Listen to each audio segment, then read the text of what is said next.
Hello world, it's Rational Pi. We're back with you with our Fibonacci project going on right now, and today we're actually going to be coding the logic that we put forth in our last video. I hope you all are enjoying my videos so far. I understand it's been kind of dry so far, and I will be honest, I'm still getting used to recording videos, seeing my face on the screen, and all of that good jazz. So hopefully our videos will get a little bit more entertaining as time goes on.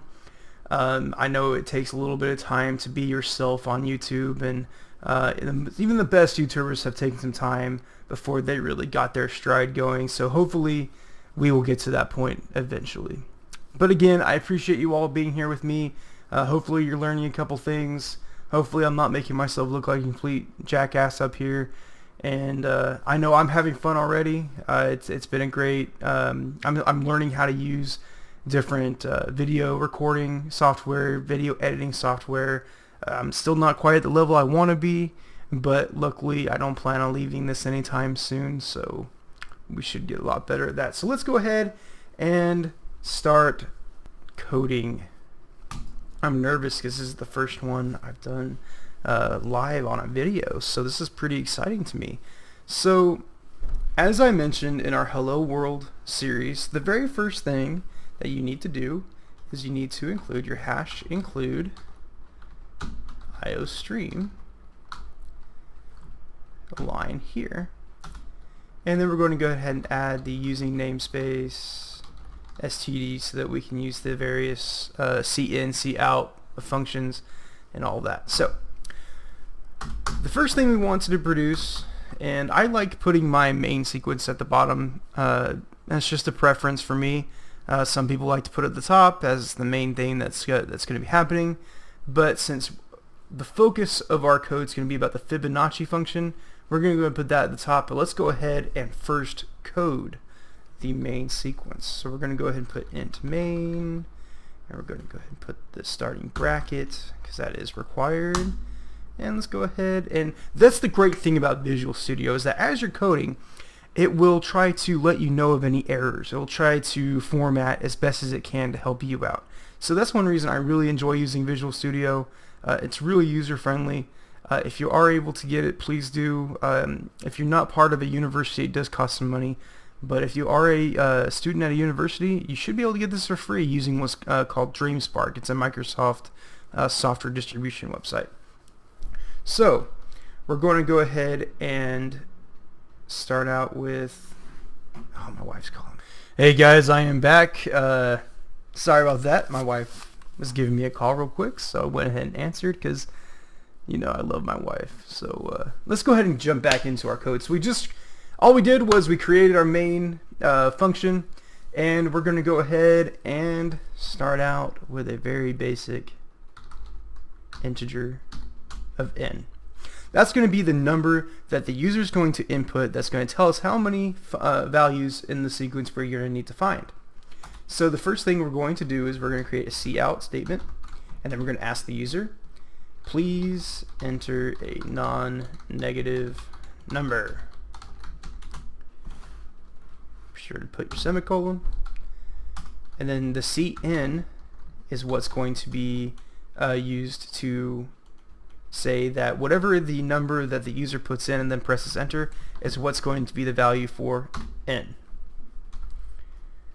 And then what we're going to do is because we can't always trust everybody, we're going to say if n is less than 0, we're going to say you're an idiot, but something else. Please enter a new number. We can't always be mean to the users, so please enter a new number. And we're going to put the \n means a new line, and we should probably go ahead and do that up here too, just for funsies. So we're going to go ahead and put cout, enter a new number if they put something less than 0, because obviously we can't find a negative amount of a sequence. That doesn't make any sense. And then we're going to put cin again.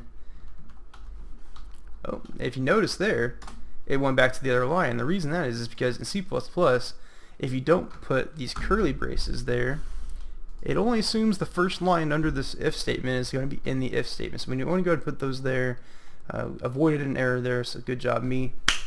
Nailed it. So cn n with the new number. Hopefully they don't do it again. If you assume that the user is going to keep doing it over and over again, you could put a for loop and keep saying as long as n is equal to or less than 0, keep asking them to enter a new number. We're going to go ahead and assume here that our user is not a complete idiot and that the first time they did it was just for fun.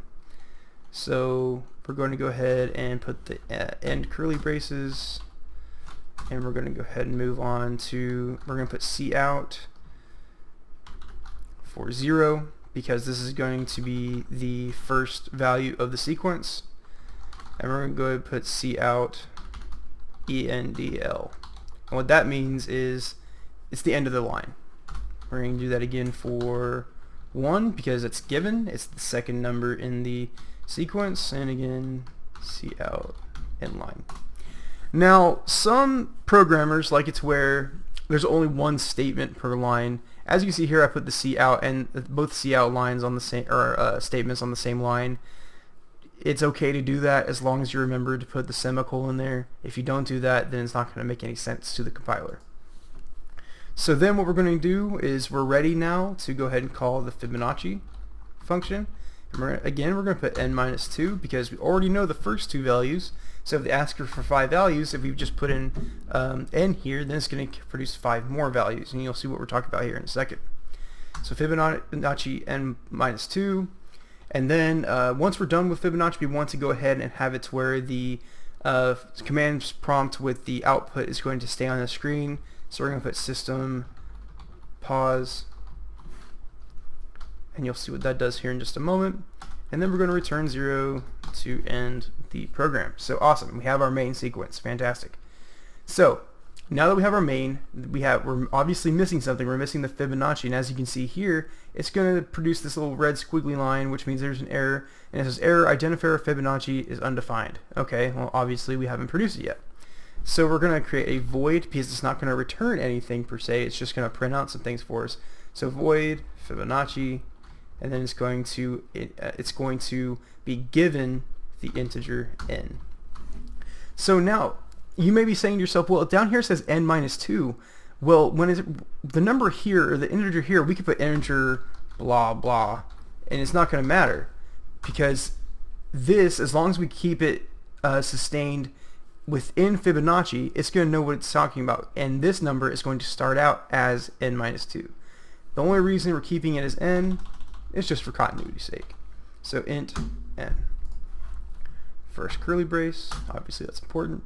So then we're going to come around and say that we need some initialization of some variables. So we're going to say static, because what static means is it's only going to change if it's specifically told to do so.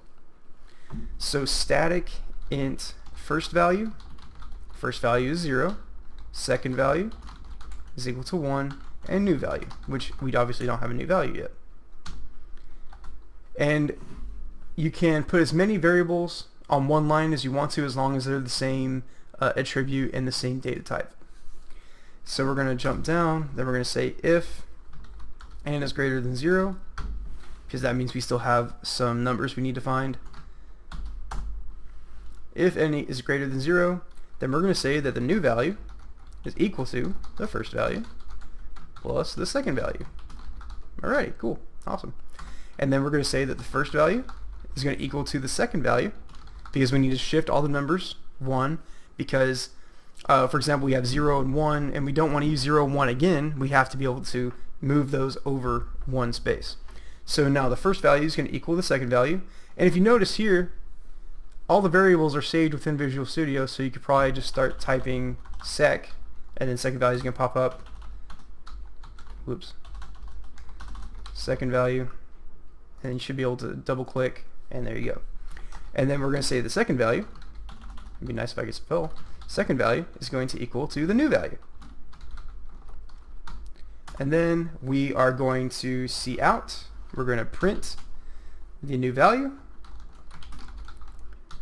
and then we're going to create a new line, and then we're going to utilize our first bout of recursion where we call Fibonacci, oops, n minus 1.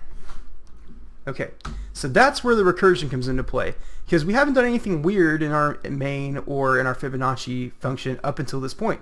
But now we're going to call Fibonacci again. So now it's going to take the n here, which is n minus 2 from down here, and it's going to go and do its thing, and then it's going to come down here, it's going to say, all right, n minus 1, it's going to be thrown back into Fibonacci. So then it's going to come back, and then it's going to be symbolic again of n. So it's just going to keep looping over and over again until it reaches 0. Now the reason we said n is greater than 0 is because when it becomes 0, we want to go ahead and finish up the program.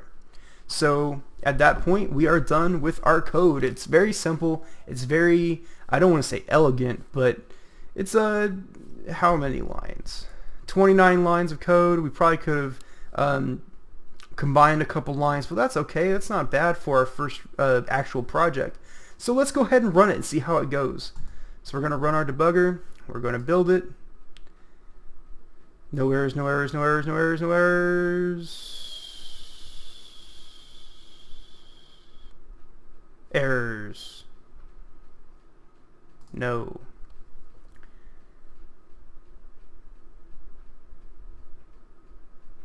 Ah, that's why. I have my coded or my commented version of this over here, and then I have this over here, and because it's saying that we have both of these in the same project, it's not going to run. Okay, so let's go ahead and do this. We're going to go ahead and highlight everything, and then we're going to do this.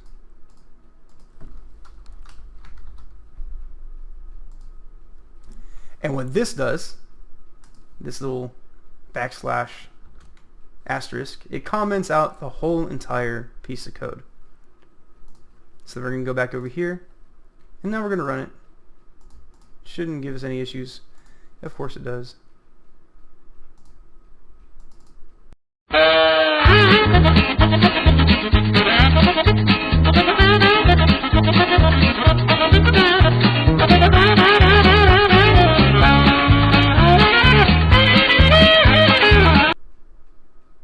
There we go. And of course it, okay. I put the wrong backslash. So let's go ahead and fix that real quick. I put it right the first time. So let's go back down here. There we go. And now we should finally do it. Please enter a non-negative number. Awesome. So let's go ahead and put 5. That's the, or I'm sorry, 7. That's the number that we put down in our logic video. So 0, 1, 1, 2, 3, 5, 8. Awesome. That's exactly what we wanted to see. And then the system pause function here creates this press any value to continue, or any key to continue, enter, bingo, bango, back to the editor. So I was going to show this at the end of the video, but here is that same code essentially with a couple errors or a couple differences since we coded it live during the video. But I wanted to make sure that we got some comments and got some examples of comments in there. So let's go and take a look at those. So I probably over commented it this time around, but as I said, static so that the value is not changed unless specified. The n greater than 0 is asking is there still values to be found, and then it just goes in through to the different values that we're finding. We're going to print the value that we found, and then we're going to call the function again, and then it just goes over the various different aspects of what our code is trying to do. You obviously don't need to code it this much or comment it this much, but you want to have enough comments in there in case somebody else picks up this code and utilizes it for a different function or a different use, and that way it's a lot easier for them to utilize. So that's going to take us to our next series, which is taking this and editing it to where it prints the data out to a text file, and then MATLAB is going to take that text file and print the Fibonacci spiral. So I'm looking forward to that. I hope you guys are too. I hope this video was a little bit more upbeat and entertaining. I know there was already a couple errors, so I can't say I've now had 3 videos without an error. Now I'm going to go back to 0. Not looking forward to that, but that's okay, as is the life of a programmer. And I will see you guys next time. Thanks.